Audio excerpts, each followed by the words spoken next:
Hello বন্ধুরা, অনস্পার electric আরেকটা নতুন ভিডিও নিয়ে চলে এসেছি। তো বন্ধুরা, আজকের এসি সার্ভিসিং কি করে করি আজ আমি আপনাদেরকে দেখাবো। চলুন আমরা দেখে নিই।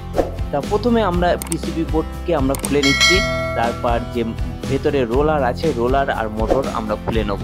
তা কেন খুলছি, এর কারণ কি, এরকম খোলা হয় না কোনো মেশিনে, জাস্ট পুরো ব্যাগ লাগিয়ে পুরো ওয়াশ হয়ে যায়। আর এটা কেন খুলছি আজ আমি আপনাদেরকে দেখাচ্ছি, এবং যাতে আপনারাও এরকম কাজ করতে পারেন। দেখুন ভেতরটার অবস্থা, দেখুন কত নোংরা জমে আছে। আর আমরা যখনই ওপর থেকে জেট মারি, জেট মারার পরে আমরা ভেতরটা মারতে পারি না, কেন বুলার থাকে। বুলারের জন্য আমরা ভেতরে গান ঢোকাতে পারি না, এই জন্য।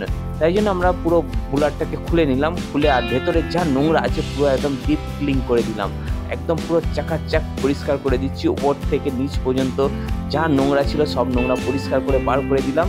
দেখুন এবার ভেতরটা পরিষ্কার করার পর ভেতরটা আপনাদেরকে দেখাচ্ছি। তা দেখুন ভেতরটা একদম পুরো পরিষ্কার হয়ে গেল, দেখুন।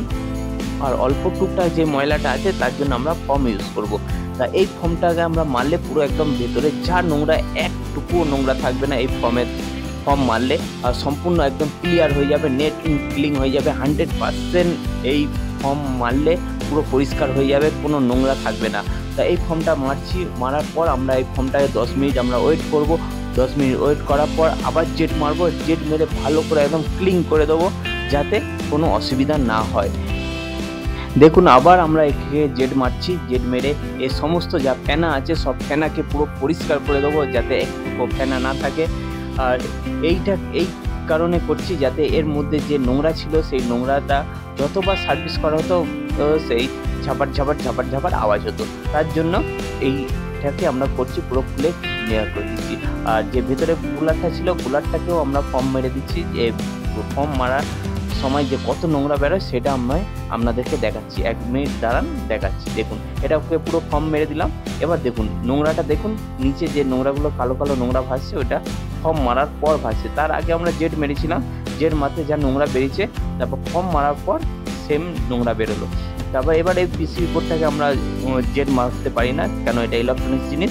তাই জন্য আমরা এটাকে ব্রাশ দিয়ে ভালো করে পরিষ্কার করে দিচ্ছি। এর মধ্যে যা নোংরা আছে সেই নোংরাকে সব পুরো ডিপ ক্লিন করে দিচ্ছি, মানে এর ভেতর যা নোংরা আছে সব নোংরা বাইর করে দিচ্ছি। এসির মধ্যে কোনো এক চুলও নোংরা থাকবে না। আর এই ক্লিনটা করতে আমাদের প্রায় 1 ঘন্টার ওপরে টাইম লেগে গেছে এই পরিষ্কার করতে গিয়ে। তা বন্ধুরা, এই পরিষ্কারটা একদম পুরো নতুনের মতো ক্লিন, একদম পুরো মেশিন পরিষ্কার। আর আগের মতো একদম নতুন যেরকম মেশিন ঠান্ডা দিত, সেম সেই কোয়ালিটিতে এই এসিটা ঠান্ডা দেবে আবার নতুনভাবে। তো বন্ধুরা, এরকম যদি আপনারা সার্ভিস করতে চান তো আপনাদের যে মিস্ত্রি আছে তাদের সেই সমস্ত টেকনিশিয়ানদেরকে বলবে আমাদের এরকমভাবে সার্ভিস করে দিন, যাতে যা পয়সা লাগে আর লাগুক, যেন এই সার্ভিস করলে আপনাদের মেশিন এখন পুরো নতুনের মতো স্মুথ চলবে আর কোনো ডিস্টার্ব হবে না।